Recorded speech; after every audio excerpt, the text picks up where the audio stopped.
Life is a miracle. To witness a mother give birth and a child grow up, to watch the gift of life unfold over the years, all those key moments imprint on your memory forever.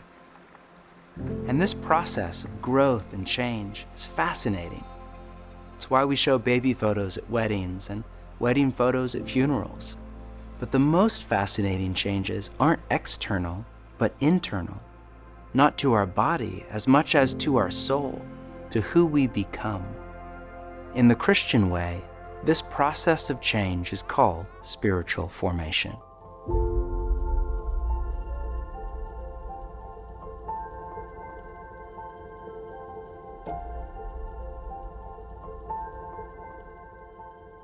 Last week, we covered the 3 goals of a disciple or apprentice of Jesus: to be with Jesus, to become like him, and to do as he did. And we said spiritual formation is the process by which all this happens, by which our spirit or our inner woman or man is formed into a particular shape or what we call a character, whether it be the character of Jesus or the character of someone else. The language of spiritual formation comes from the New Testament.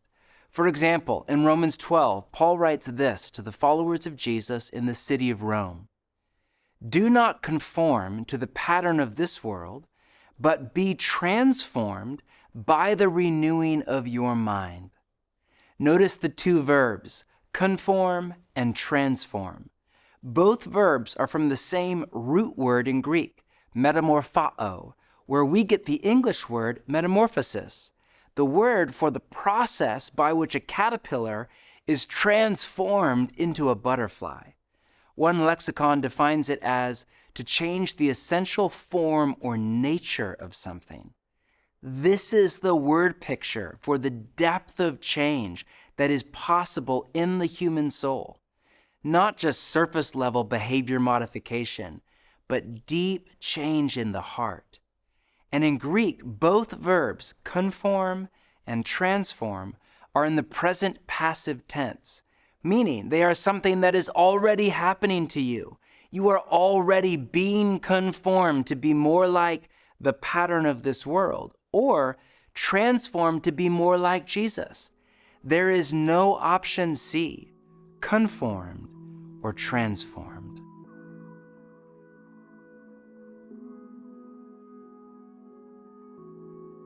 When I first moved to New York City, one of the things I noticed was how much the city itself shaped me.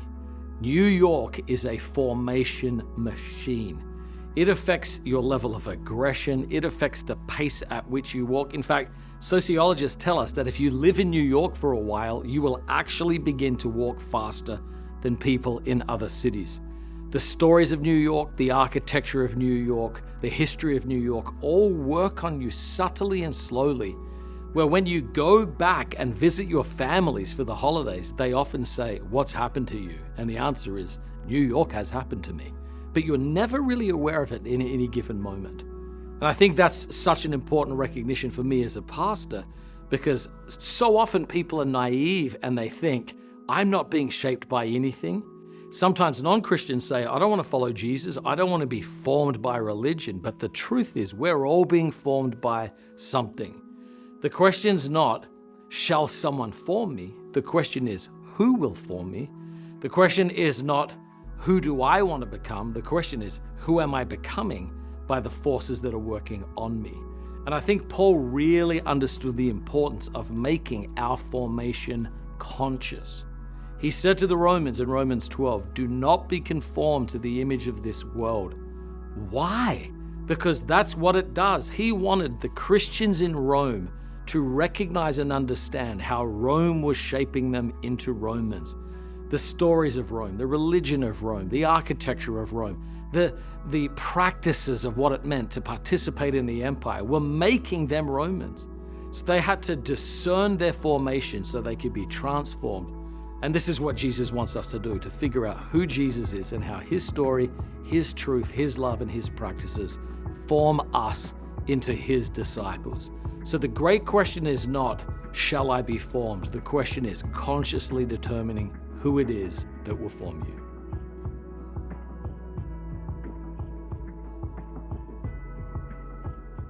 The first thing we need to understand about spiritual formation is this.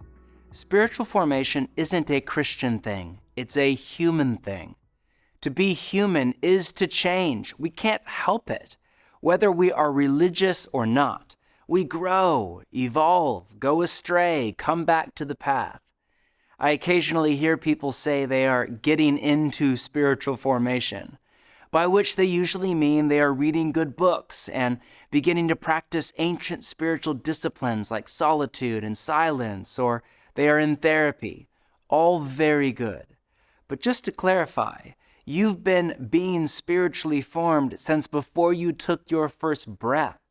Spiritual formation begins in utero and continues through all our days, whether we are into it or not.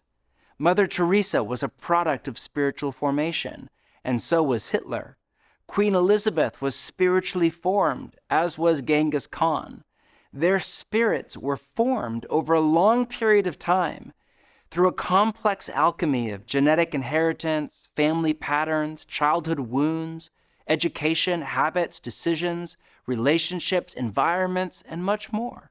Same with you and me. We've been formed. We're being formed, and we will be formed in the days to come. Spiritual formation is not optional. The problem is, most of our formation is unintentional. No one sits down one day and decides to be conformed to the pattern of this world. No one sets out to become bitter or angry or greedy or judgmental or fearful. It just happens. Simply by living in Manhattan or LA or wherever you call home and living a normal life. Because of that, I've found it incredibly helpful to name the forces in my life that are forming or deforming me. And in this session, we want to help you do the same. To that end, here's a paradigm we call unintentional spiritual formation. How we become who we become is a sacred mystery of the human soul, taunting the brightest minds of both science and spirituality. But there is a surprising level of agreement across disciplines. We are formed by 6 primary forces: our habits, our relationships, the stories we believe, our environment, time, and experience. The first 4 forces are more active, more about what we do. The last 2 are more passive, more about what is done to us. Let's take a deeper look at each one. We are formed by our habits. What we do on a regular basis, we become. Reading the news, doom scrolling on social media, going to the gym, the things we do something to us. They get into the core of our being and shape who we become. The journalist Charles Duhigg called this the power of habit. It's easy to think we're just watching Netflix or checking email late at night or buying another pair of shoes. But actually, we're turning a kind of invisible fulcrum in our heart in a particular direction. We're becoming a type of person. Secondly, we are formed by our relationships. We become like the people we spend time with. Think about your family and friends. The odds are very high that you dress like them, think like them, talk like them, vote like them, spend money like them, and so on. Third, we are formed by the stories we believe. God wired the human brain to search for meaning, to take all the data points of reality and turn them into a story, a narrative to live in and live out. This is why we love movies and novels and telling stories around the campfire. And every day we are exposed to stories. Stories about what is the good life, what will make us happy, and what the meaning and purpose of life even is. These stories shape us far more than we realize. And whatever stories we come to believe are true, determine the kind of people we become. For example, one of the reasons so many marriages end in heartache is because no marriage can possibly live up to the story we are told by Hollywood and pop music. which is very different from the story Jesus tells. The stories we believe give shape to the thousands of decisions we make every day, from whether we stay in a marriage, to how we spend our money, to how many hours we spend at work. Pick your stories carefully, because they will determine who you become.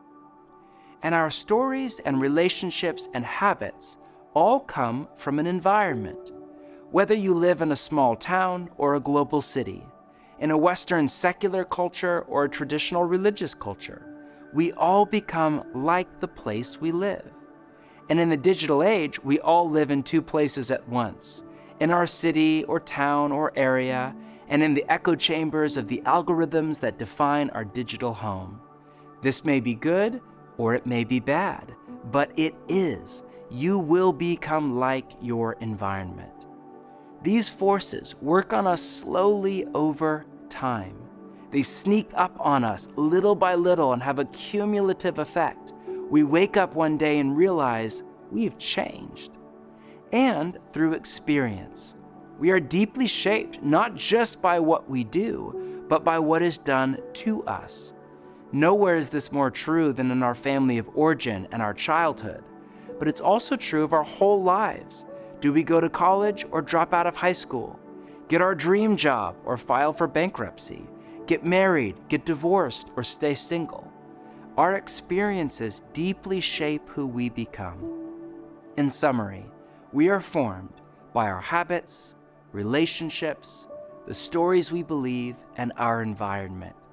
And this happens over time and through experience. We call this paradigm unintentional spiritual formation because it's a synopsis of how we are formed with no intentionality, just by waking up in the morning and going about our day. The question isn't, are you becoming someone? It's, who or what are you becoming? When I reflect on this paradigm, I find it both sobering and hopeful. Let me guide you in a short reflection exercise. Close your eyes for just a moment. Take a few deep, slow breaths. Ask God to direct your mind.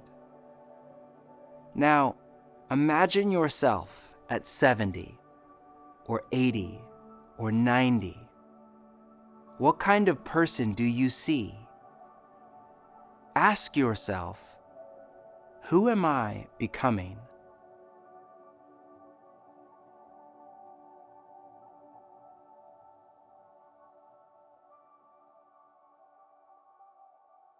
I remember the first time I ever did that exercise. I was about 30 years old, and I had enough life under my belt to plot a hypothetical trajectory and imagine myself at 40 or 50 or 60. And the person I saw on the horizon was terrifying. I was becoming more hurried and anxious and irritable, not more loving and joyful and peaceful. In my case, it was a wake-up call. I realized I had to make some major life changes. What about you? What changes do you need to make to alter the trajectory of your spiritual formation in the direction of Jesus?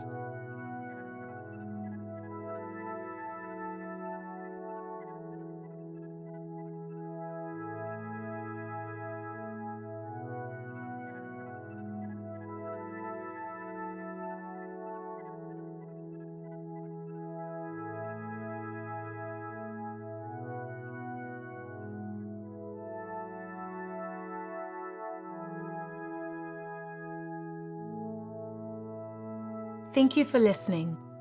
Now it's time to process this truth about spiritual formation together.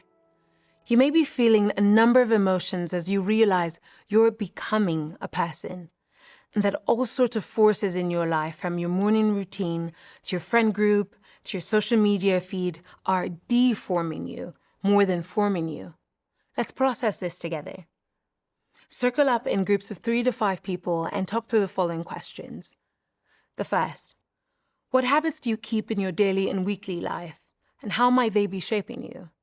This may be as simple as what you do after you wake up, what activities fill up your free time, or as complex as how you respond internally and externally to interruptions in your day. Second, who are the most important people in your life? And what do those relationships look like? Third, as you reflect on your own journey, what stories have shaped the way you view the world, and where do these stories originate? These stories could be, what's your version of a good life? What should you spend your money on? How should you interact with your family? And fourth, did God reveal anything new to you in this session that you want to say more about? Take a few minutes and discuss.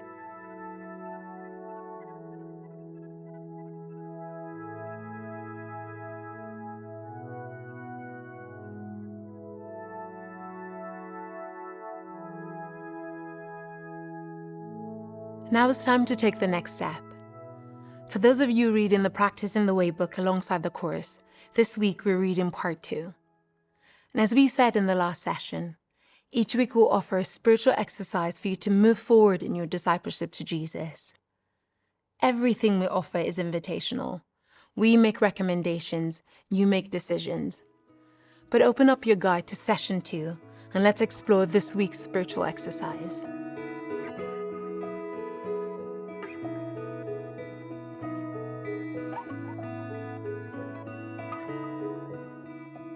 Our exercise for this coming week is to conduct a formation audit. For me, going through this formation audit has been a powerful and illuminating experience. Perfectly going through an exercise like this can help us become more self-aware and set the stage for our growth toward wholeness, for our becoming more like Jesus.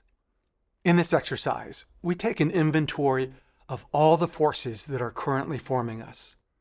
To help you with your audit, we have created a template for you to work through, which you can find in your guide in the On Your Own section for Session 2.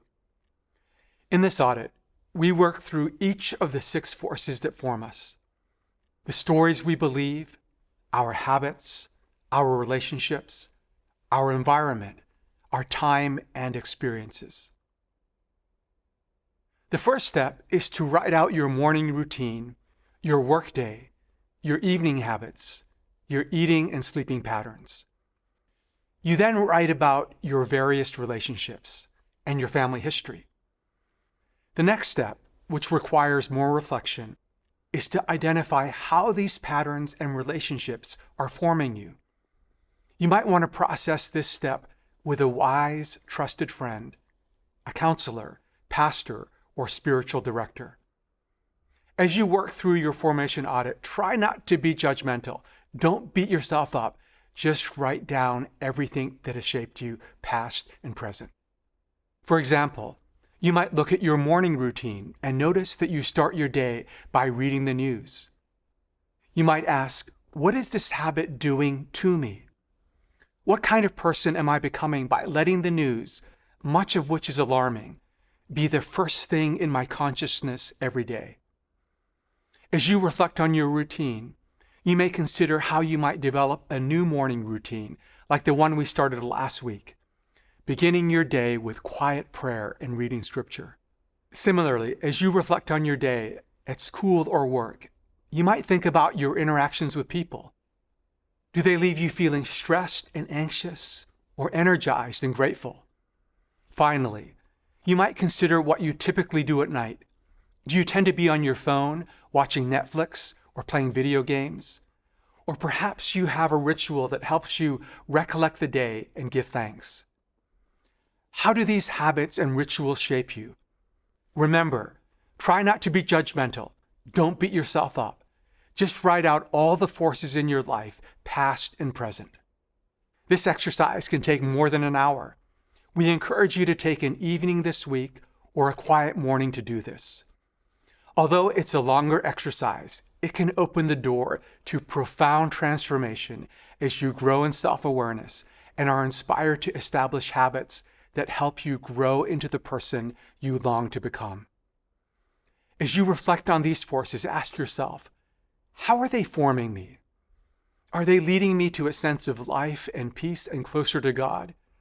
Or are they causing me to feel restless, anxious, and distant from God? As you continue your daily prayer rhythm you practiced last week, use some of that time to offer whatever feelings, desires, insights, or interactions you have to God, and pray that the Holy Spirit will lead you onto the path of life. As you conduct your formation audit, as David prays at the end of Psalm 139, may God search you and know your heart, test you and know your anxious thoughts, and see if there is any offensive way in you, and then lead you in the way everlasting.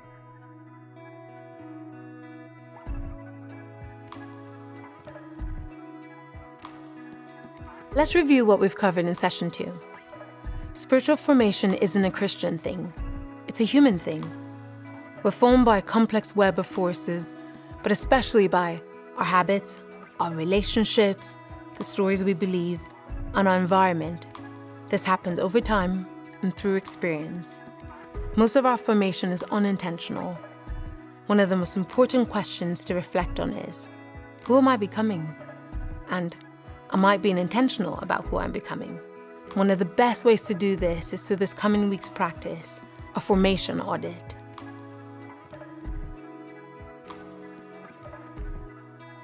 The philosopher Dallas Willard used to say, the main thing God gets out of our life is the person we become. It's hard for me to imagine right now, but one day I'm going to wake up and, God willing, I'll be 70 or 80 or 90 years old. And what will matter on that day is not how much money I made or how successful I was by the standards of the world or whether or not I saw that new TV series. What will matter is the person I became.